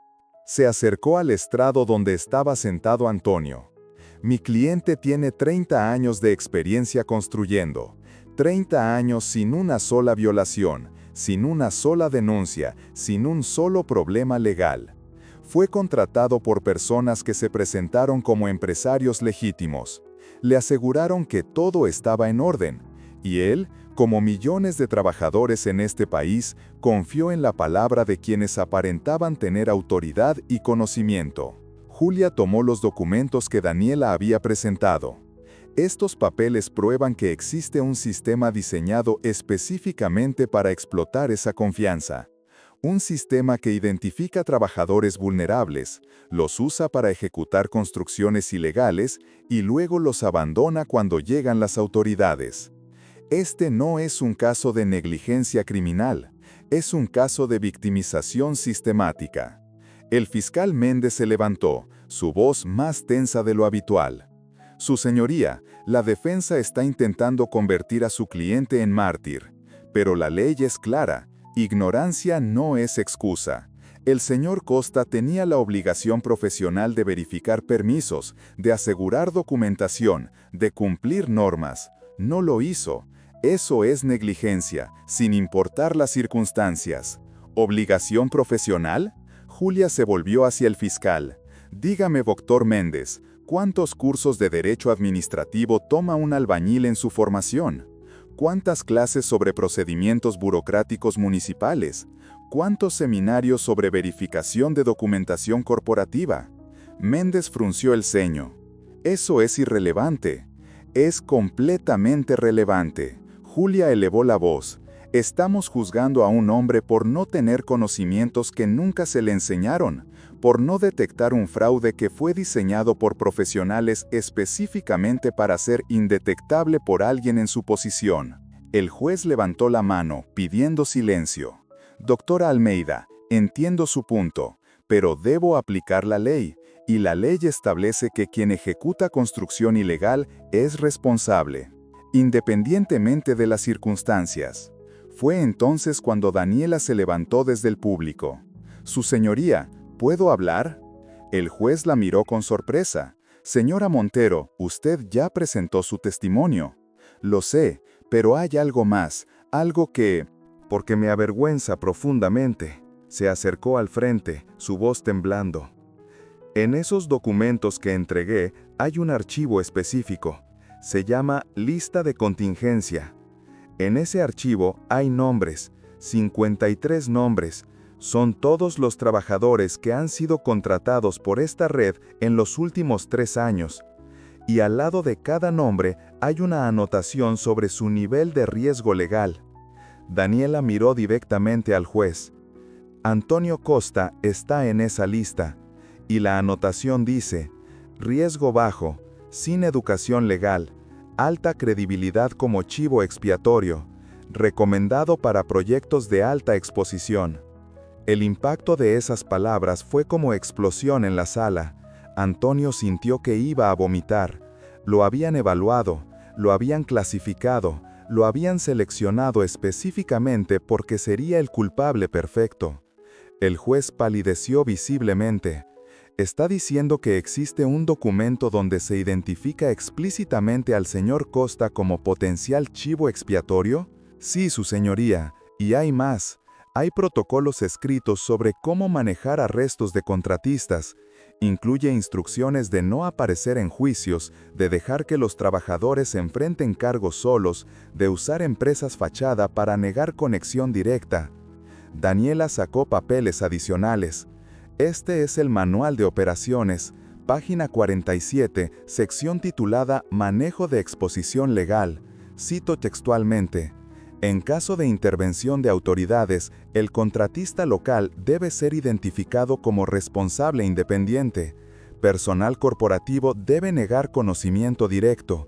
Empresas fachada deben presentar documentación que establezca relación de subcontratación, no de empleo directo. El silencio en la sala era tan profundo que se podía escuchar la respiración colectiva. El juez Moreira tomó los documentos, leyendo con expresión cada vez más perturbada.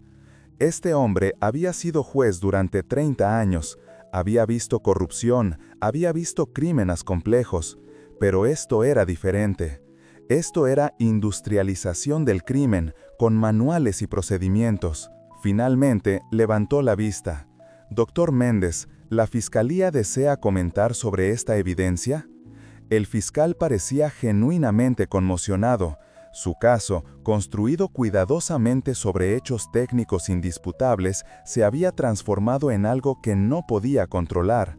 Su señoría, esta evidencia requiere investigación más profunda. Esto va más allá del alcance de este juicio. Exactamente. El juez asintió lentamente. Esto va mucho más allá. Miró a Antonio Costa y por primera vez había algo diferente en esos ojos que habían mostrado solo desdén. Había reconocimiento de humanidad compartida. Señor Costa, antes de tomar cualquier decisión, necesito hacerle una pregunta directa. ¿Usted sabía que estaba participando en actividad ilegal? Antonio se levantó con piernas temblorosas. No, su señoría. Lo juro por mis hijos, yo pensé que estaba haciendo trabajo honesto. Si hubiera sabido, su voz se quebró, si hubiera sabido, nunca habría aceptado, nunca. El juez lo observó largamente, evaluando, procesando. Creo que le creo, señor Costa. Esas 5 palabras cambiaron todo. Las palabras del juez, creo que le creo, señor Costa, detonaron una reacción instantánea en la sala. María soltó un sollozo audible que había estado conteniendo durante 2 días. Carlos abrazó a su madre, su rostro finalmente mostrando algo más que rabia, esperanza. En los bancos del público, algunos espectadores comenzaron a aplaudir espontáneamente. El juez golpeó el martillo, pero sin la severidad de antes. «Orden, por favor, orden en la sala». Los periodistas escribían frenéticamente, actualizando sus notas. Este caso había pasado de ser una historia rutinaria sobre construcción ilegal a convertirse en un escándalo que podría sacudir estructuras corporativas enteras. Las cámaras de los medios en la parte trasera capturaban cada momento. El fiscal Méndez parecía un hombre enfrentando el colapso de su narrativa cuidadosamente construida.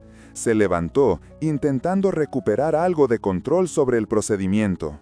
Su señoría, con todo respeto, la creencia personal de la Corte no puede sustituir la aplicación de la ley. Los hechos permanecen, construcción ilegal, violaciones de seguridad. Doctor Méndez. El juez lo interrumpió con tono que ahora sonaba diferente, menos automático, más reflexivo. Los hechos técnicos nunca estuvieron en disputa. Lo que está en disputa es la intención criminal, y esa intención, según la evidencia presentada, parece residir en otro lugar completamente. El doctor Salazar, el abogado corporativo, se levantó abruptamente. Su señoría, mi cliente solicita permiso para retirarse. Estos procedimientos han excedido el alcance de nuestra participación inicial. Siéntese, doctor Salazar. La voz del juez fue firme. Su empresa está profundamente implicada en esta evidencia. No va a ningún lado hasta que esto se resuelva. Salazar palideció pero obedeció, intercambiando miradas nerviosas con sus asistentes. Julia sentía que finalmente, después de 2 días nadando contra corrientes imposibles, la marea había cambiado. Pero no podía bajar la guardia todavía. Tenía que asegurar la absolución completa de su cliente. Su señoría, la defensa solicita formalmente la absolución inmediata de Antonio Costa de todos los cargos. La evidencia presentada demuestra inequívocamente que actuó sin conocimiento de ilegalidad, que fue víctima de engaño deliberado y sistemático, y que las verdaderas personas responsables operan libremente mientras mi cliente ha sido humillado públicamente durante 2 días. El fiscal intentó una última objeción. Su señoría, la absolución inmediata es prematura. ¿Tiempo para qué, doctor Méndez? El juez lo miró directamente. ¿Para encontrar alguna forma de condenar a este hombre a pesar de evidencia clara de que fue víctima? ¿Para proteger el récord de su oficina? Méndez se sonrojó, claramente ofendido pero incapaz de responder sin parecer exactamente como el juez lo había descrito. El juez se volvió hacia donde estaba sentado. «Señor Costa, póngasele pie, por favor». Antonio se levantó, sus piernas apenas sosteniéndolo. María apretaba las manos con tanta fuerza que sus nudillos estaban blancos. «Señor Costa, quiero ofrecerle una disculpa en nombre de este tribunal». Las palabras del juez cayeron como bombas en la sala. Durante 2 días, este sistema de justicia lo trató como criminal cuando en realidad es víctima. Lo juzgamos por su apariencia, por su falta de educación formal, por su posición económica, y casi cometemos una injusticia terrible. Antonio sintió lágrimas rodando por sus mejillas, pero esta vez no eran de humillación. El juez continuó: «Esta corte reconoce que usted actuó de buena fe, confiando razonablemente en la palabra de quienes se presentaron como empleadores legítimos. Reconoce que fue víctima de un esquema sofisticado diseñado específicamente para explotar a trabajadores en su posición, y reconoce que condenarlo sería perpetuar exactamente el tipo de injusticia que este sistema supuestamente existe para prevenir». Golpeó el martillo con solemnidad. «Por lo tanto, declaro a Antonio Costa absuelto de todos los cargos». Además, ordeno que la Fiscalía inicie investigación inmediata y exhaustiva contra Constructora Horizonte Desarrollos y todas las empresas asociadas identificadas en la evidencia presentada.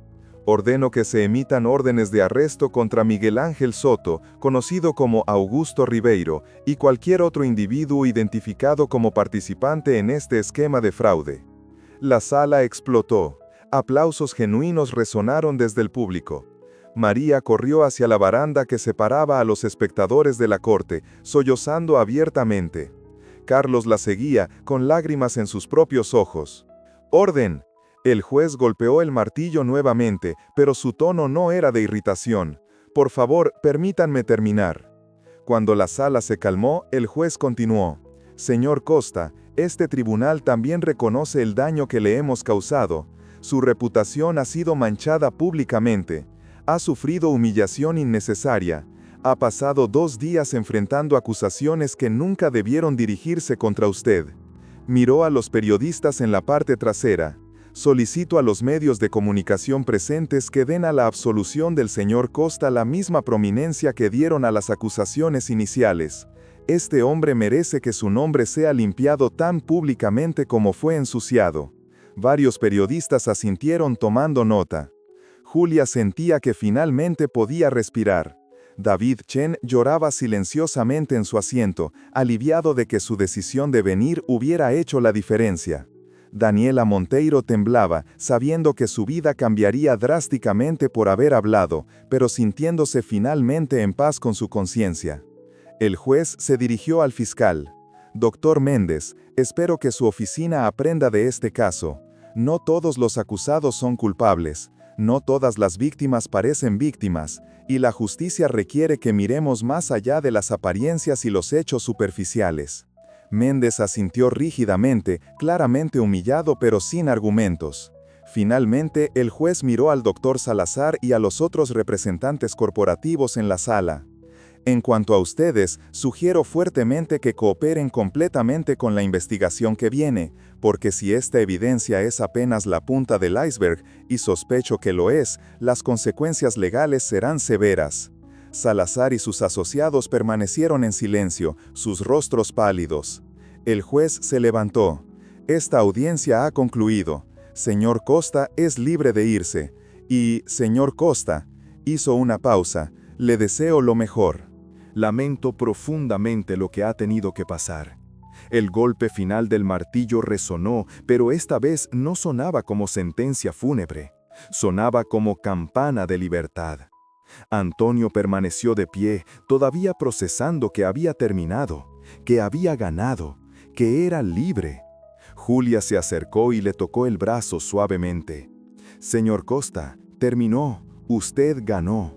Esas palabras rompieron la represa.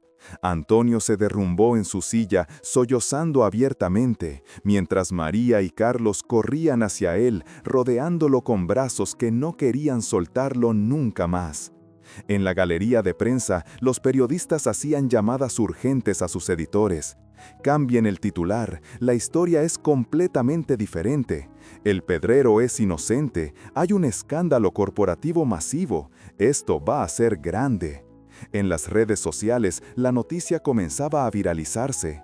Justicia prevalece, pedrero humilde absuelto después de exponer red de fraude inmobiliario.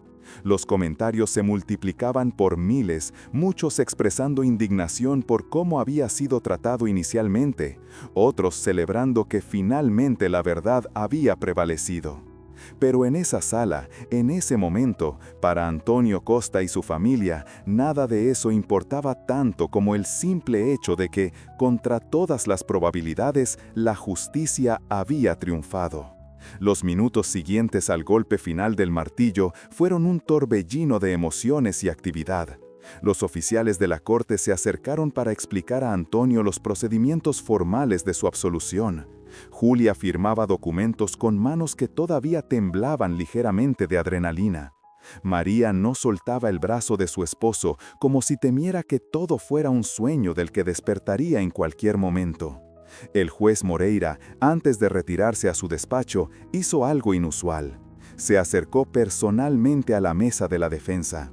«Doctor Almeida», dijo con tono que mezclaba respeto y algo parecido a la vergüenza. Su persistencia salvó a este hombre. Muchos abogados habrían aceptado un trato reducido. Usted no lo hizo. Julia lo miró directamente. Con respeto, su señoría, no fue mi persistencia, fue la verdad. Solo tuve que pelear lo suficientemente para que alguien estuviera dispuesto a escucharla. El juez asintió lentamente, reconociendo la reprimenda implícita. Tiene razón, y esa es una lección que este tribunal no olvidará pronto.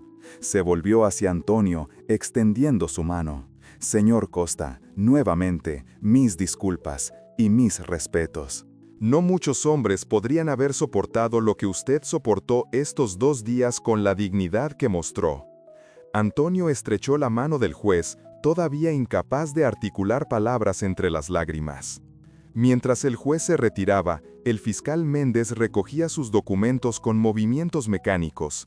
Había perdido casos antes, pero nunca así. Nunca de una manera que lo hiciera cuestionar la narrativa completa que había construido. Se acercó brevemente a Julia.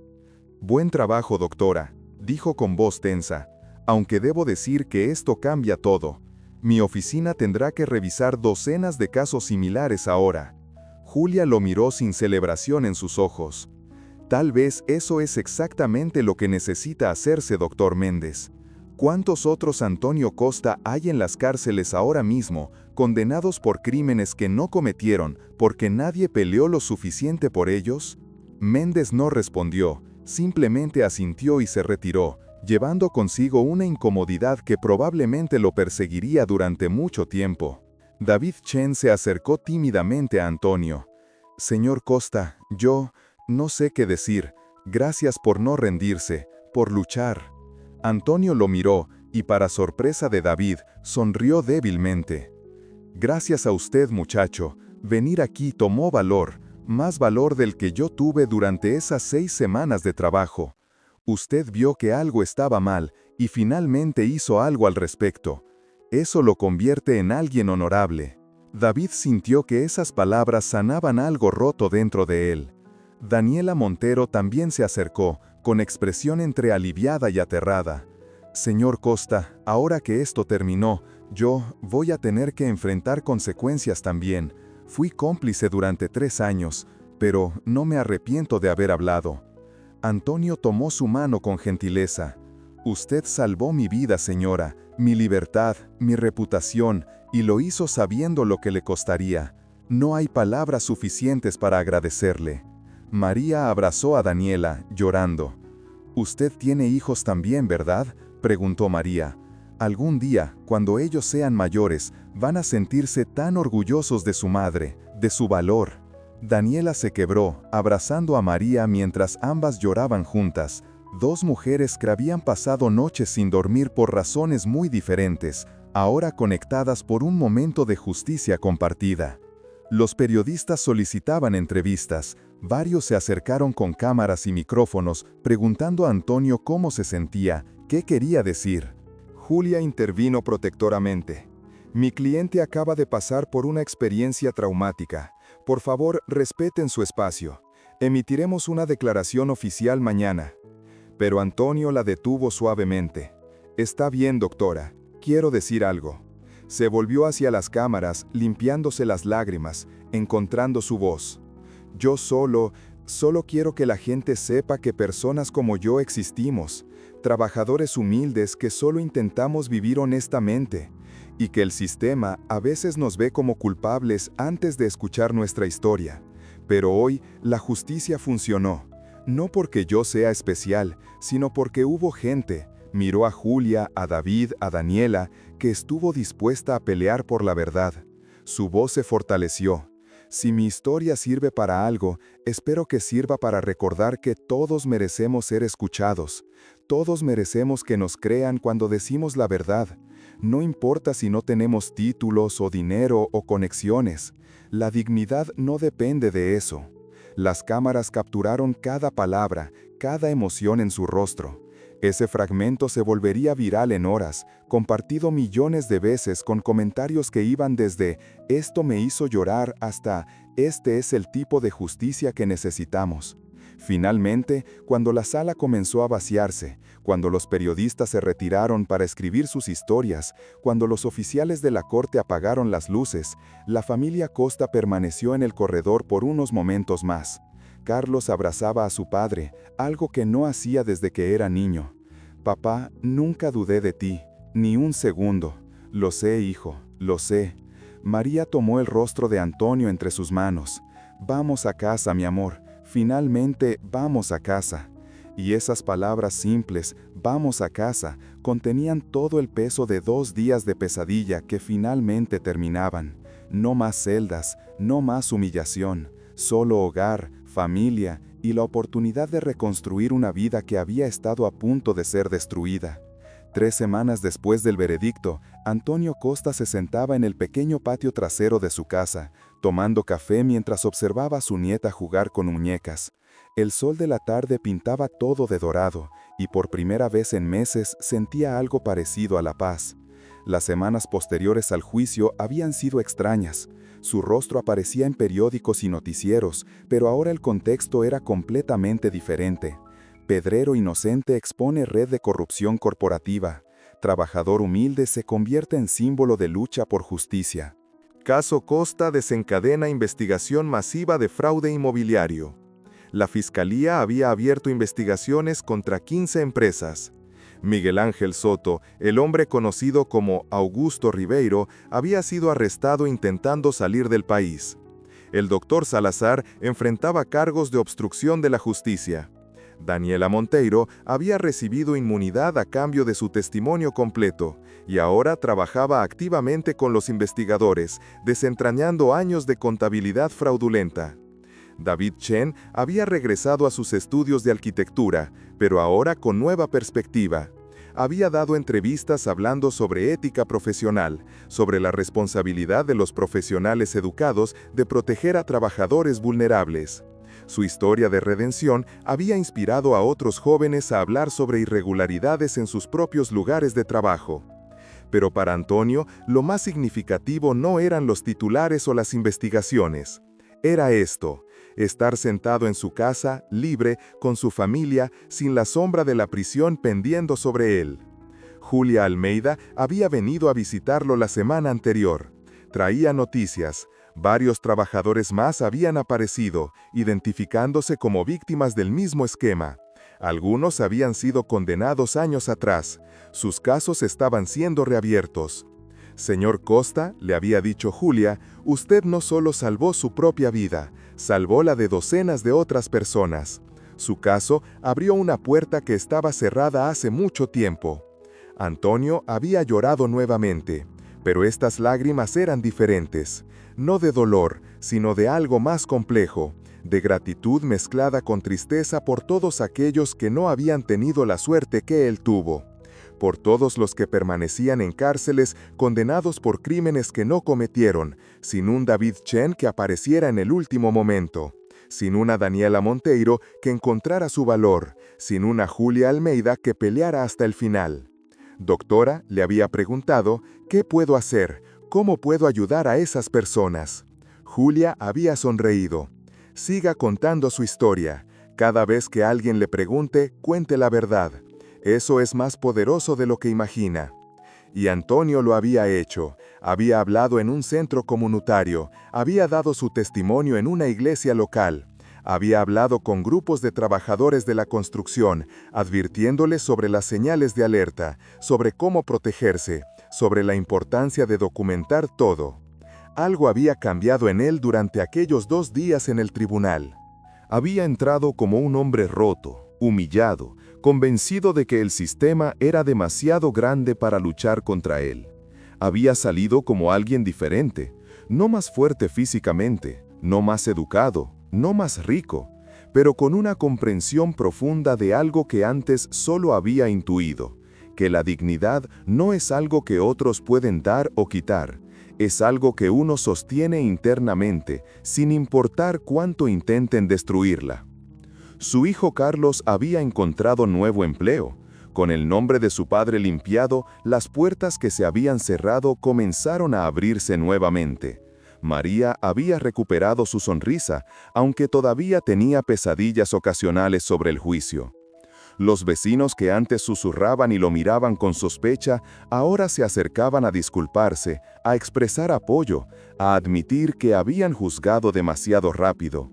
Antonio los perdonaba a todos, no con palabras grandilocuentes, sino con el simple acto de seguir siendo quien siempre había sido, un hombre decente que trataba a todos con respeto. Había recibido ofertas de trabajo, muchas, empresas que querían demostrar que apoyaban a trabajadores honestos. Pero Antonio había decidido tomarse tiempo. Por primera vez en 35 años no tenía prisa por volver a trabajar. Quería estar con su familia, quería jugar con su nieta, quería desayunar lentamente con María. Quería recuperar todo el tiempo que el miedo y la humillación le habían robado. Una tarde, mientras caminaba por el barrio, se encontró con uno de los 5 ayudantes que había contratado para aquella obra fatídica. El joven, de apenas 19 años, lo había visto en las noticias. «Don Antonio», le había dicho con voz temblorosa, «yo pensé que usted era culpable. Cuando la policía llegó, pensé que nos había usado. Lo siento mucho». Antonio había puesto su mano en el hombro del muchacho. «No tienes nada de qué disculparte, hijo. Ellos nos usaron a todos. La diferencia es que yo tuve suerte. Tuve gente que peleó por mí, pero muchos no tienen esa suerte. Por eso tenemos que cuidarnos entre nosotros. Los trabajadores como nosotros tenemos que protegernos mutuamente». Ahora, sentado en su patio, reflexionaba sobre lo que había aprendido. Había aprendido que el sistema no era infalible, que los jueces eran humanos, con prejuicios y suposiciones, que la justicia no era automática, sino algo por lo que había que pelear constantemente, que las apariencias importaban, aunque no deberían. Que la educación formal y los títulos conferían credibilidad que él nunca tendría, sin importar cuánta experiencia real poseyera. Pero también había aprendido cosas más esperanzadoras. Había aprendido que todavía existían personas como Julia, dispuestas a pelear batallas imposibles por desconocidos. Que existían personas como David y Daniela, capaces de encontrar valor cuando importaba. Que la verdad, aunque tardara, podía prevalecer. Y había aprendido algo sobre sí mismo, que era más fuerte de lo que creía, que podía soportar humillación pública, acusaciones devastadoras y el peso aplastante de un sistema diseñado para destruirlo y aún así mantenerse en pie, no ileso, pero en pie. Su teléfono sonó. Era un mensaje de Julia. 2 casos más reabiertos hoy, ambos trabajadores de construcción. Su historia está cambiando vidas, señor Costa. Antonio sonrió, guardando el teléfono. Miró a su nieta, que reía mientras perseguía mariposas en el jardín. Esta era su victoria real. No los titulares, no las investigaciones corporativas, no la vindicación pública. Esto, la posibilidad de ver crecer a su nieta, de estar presente, de ser el abuelo que ella merecía. María salió con más café, sentándose a su lado. «¿En qué piensas?», preguntó. Antonio tomó su mano. «En que somos afortunados, en que pudimos haber perdido todo y en que la vida nos dio una segunda oportunidad». «¿Vas a volver a trabajar pronto?», preguntó María. Antonio asintió lentamente. «Sí, pero diferente. Quiero enseñar. Quiero tomar aprendices y enseñarles no solo a construir, sino también a protegerse, a conocer sus derechos, a no ser víctimas como yo casi fui». María sonrió, apoyando su cabeza en el hombro de su esposo. «Siempre supe que eras especial, desde el primer día que te conocí». «No soy especial», respondió Antonio. «Solo soy un hombre que tuvo suerte y gente buena a su lado. Pero tal vez pueda usar esa suerte para ayudar a otros que no la tienen». 6 meses después del veredicto, Antonio Costa estaba de pie frente a un grupo de 40 trabajadores de la construcción en un centro comunitario. Era la 5ª vez que daba esta charla, pero los nervios todavía lo atacaban. Hablar en público nunca sería natural para él. Pero cuando miraba esos rostros, hombres y mujeres de manos callosas, piel curtida por el sol, ojos que conocían el cansancio de días largos, veía reflejos de sí mismo, y sabía por qué estaba ahí. «Mi nombre es Antonio Costa», comenzó. «Y hace 6 meses casi fui a prisión por un crimen que no cometí», contó su historia. No omitió la humillación, el miedo, los momentos en que pensó que todo estaba perdido. Habló sobre la importancia de documentar todo, de hacer preguntas, de no tener miedo de parecer ignorante cuando se trata de proteger tu futuro. «Ustedes tienen derechos», dijo con voz firme. «No importa si no tienen diplomas universitarios, no importa si no hablan con palabras elegantes, sus derechos existen igual. Y hay gente que quiere ayudarlos a proteger esos derechos». Julia estaba en el fondo de la sala, observando con orgullo. Había organizado estas charlas, conectando a Antonio con sindicatos de trabajadores y organizaciones comunitarias. Estaba construyendo algo más grande, un movimiento de trabajadores informándose, protegiéndose mutuamente. Después de la charla, varios trabajadores se acercaron a Antonio. Uno de ellos, un hombre mayor con acento del interior, le apretó la mano con fuerza. «Gracias, don Antonio. Mi hijo está en una situación similar ahora. Su historia me dio esperanza de que podemos salvarlo». Antonio sintió que su pecho se llenaba de algo que no podía nombrar completamente. Propósito, tal vez, o redención, o simplemente la satisfacción de saber que su sufrimiento no había sido en vano. Esa noche, de regreso en casa, María había preparado una cena especial. Toda la familia estaba reunida. Carlos con su novia, sus otros 2 hijos que habían viajado desde ciudades vecinas, los nietos. La mesa estaba llena, ruidosa, viva. Durante la cena, su hija menor, Paula, levantó su copa. «Quiero hacer un brindis», dijo, «por papá, por ser el hombre más valiente que conozco. No porque nunca tuvo miedo, sino porque tuvo miedo y siguió adelante de todas formas». Todos brindaron, y Antonio tuvo que parpadear rápidamente para contener lágrimas que últimamente venían con demasiada facilidad. «Yo no soy valiente», protestó. «Ustedes son mi valor, ustedes son la razón por la que no me rendí». Después de la cena, cuando los nietos corrían por el jardín y los adultos conversaban en la sala, Antonio salió al patio trasero. Necesitaba un momento a solas con sus pensamientos. Miraba el cielo estrellado cuando escuchó pasos detrás de él. Era Carlos. «Papá, ¿estás bien?». Antonio asintió. «Estoy bien, hijo, solo reflexionando». Carlos se paró a su lado, mirando las mismas estrellas. «¿Sabes qué fue lo más difícil para mí durante el juicio?», preguntó Carlos. «No fue pensar que podrías ir a prisión, fue ver cómo te trataban, como si no fueras humano, como si tu vida no importara». Antonio puso su brazo alrededor de los hombros de su hijo. Pero importaba. Y al final, el sistema reconoció eso. No fue perfecto, no fue rápido, pero funcionó. «¿No estás enojado?», preguntó Carlos.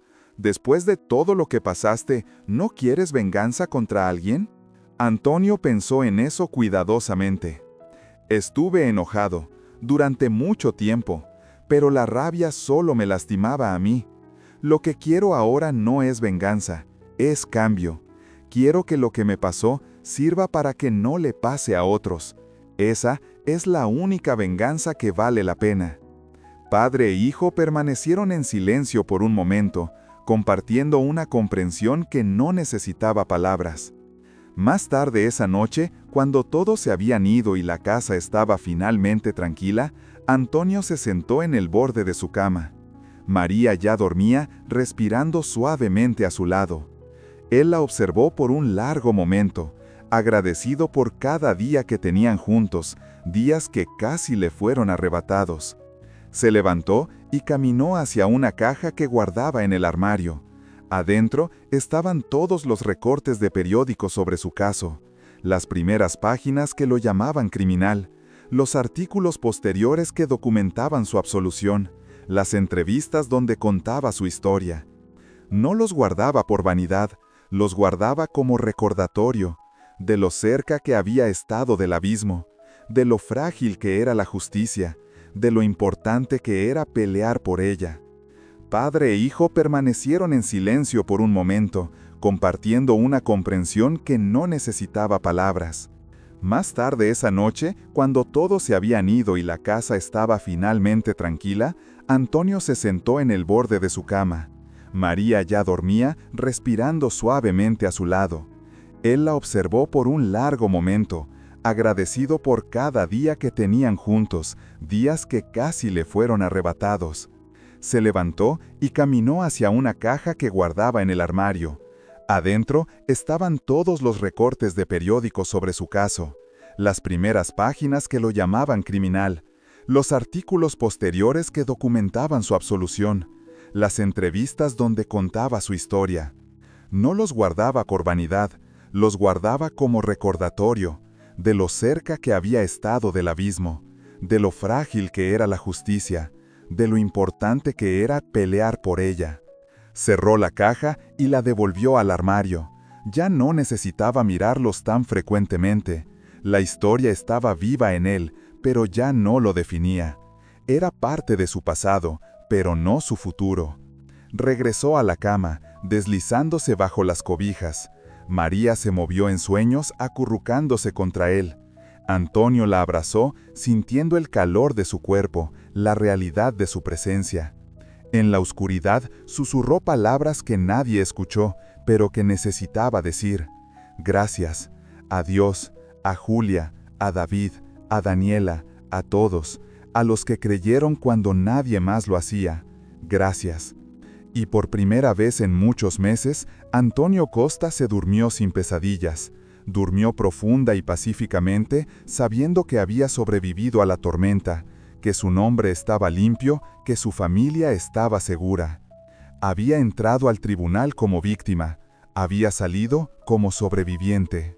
Y ahora, finalmente, estaba viviendo como algo más, como un hombre libre, con propósito renovado y esperanza restaurada. La justicia había prevalecido, no perfectamente, no sin dolor, pero había prevalecido. Y eso era suficiente.